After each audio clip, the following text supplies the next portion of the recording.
Hola y bienvenidos a todos a Consalud TV y a una nueva edición de Ciencia para Vivir Mejor.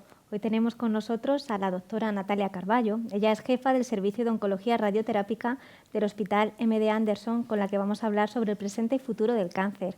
Bienvenida, Natalia. Muchas gracias. Pues muchísimas gracias por estar aquí con nosotros. Y para empezar quería que me comentaras, o mejor dicho, me explicaras qué es el cáncer y cuáles son sus factores desencadenantes. Es una pregunta muy compleja y es muy difícil intentar ser muy clara, pero el cáncer es una enfermedad por la cual tejidos sanos, por diversas causas genéticas, medioambientales, muchas causas, muchos desencadenantes, crecen indiscriminadamente y no solamente localmente, sino que además crecen e infiltran otros órganos. Eso es un poco la etiología de esta enfermedad. Y como desencadenantes existen múltiples. Siempre estamos más acostumbrados a los desencadenantes con los hábitos, relacionados con los hábitos, como el tabaco, el alcohol, el consumo excesivo de carnes rojas, pero también hay otros muchos desencadenantes. Por ejemplo, podríamos hablar de determinados tóxicos que podemos estar en contacto con determinadas profesiones para desarrollar determinados tipos de tumores, o por ejemplo, contaminación del medio ambiente, o por ejemplo, un tipo de alimentación desequilibrada que conduce a la obesidad. Pero no solo eso, sino también factores biológicos, como por ejemplo los virus. Hay muchos virus que desencadenan muchos tipos de cáncer que nosotros conocemos. También la herencia, que hace que haya familias que transmiten determinados tipos de cáncer de generación en generación. O sea que es multifactorial. Y a nivel mundial, ¿cuál es la situación en estos momentos? ¿Cuál es su incidencia? Bueno, las cifras, siempre que uno contesta esta pregunta, tiene que ser muy cauto y siempre tiene que beber de documentación lo más estricta posible.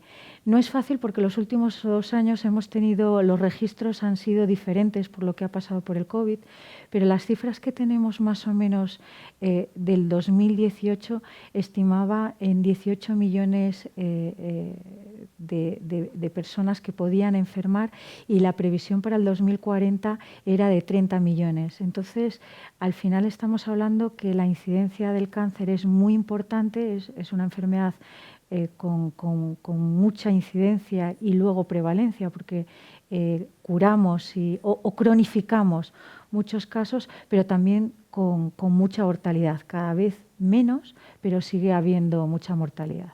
Precisamente la siguiente pregunta que te quería hacer era sobre la mortalidad. Un poco qué previsión se tiene en este sentido, si ha aumentado, ha bajado o qué se espera. Pues es un poco difícil de explicar, porque cuando vemos las curvas estamos viendo que la mortalidad globalmente, bueno, la incidencia está subiendo porque la población es más vieja. De hecho, me gustaría reseñar que en los estudios publicados de epidemiología en Reino Unido decían que el número de casos en mayores de 80 años era de 2.500 y en poblaciones de menos de 2.500 casos por 100.000 habitantes, y en menos de 40 es de 400 casos por 100.000 habitantes. ¿Eso qué quiere decir? Que la pirámide poblacional se está invirtiendo. Cada vez la gente vive más, va a haber mucha más gente por encima de 70 y 80 años, y estos son los que más probablemente van a tener cáncer, porque en general el cáncer es una enfermedad de las personas mayores. Por tanto, cuando hablamos de supervivencia, tenemos que decir que curamos mejor, tratamos mejor, pero es posible que esas curvas aumentan simplemente porque aumenta el número de personas que vamos a estar en edades mucho más altas comparado con gente joven. Qué importante, ¿no?, esta contextualización, porque si no hay veces que los datos pueden llegar a asustar. Sí, porque yo creo que todos entendemos que cuando uno lee una cifra, efectivamente tiene que entender las razones. O sea, uno no entendería por qué los tratamientos cada vez son más eficientes, hacemos más medicina personalizada y, sin embargo, aumenta la incidencia y la mortalidad. Y la explicación son las curvas, en principio, de la población. nosotros quizás somos de las últimas generaciones del baby boom, en general en España, pero cuando se ven cifras también mundiales, lo que estamos viendo claramente es un envejecimiento de la población. Vivimos más tiempo y, por tanto, hay mucha más probabilidad de enfermar y de morir por ello.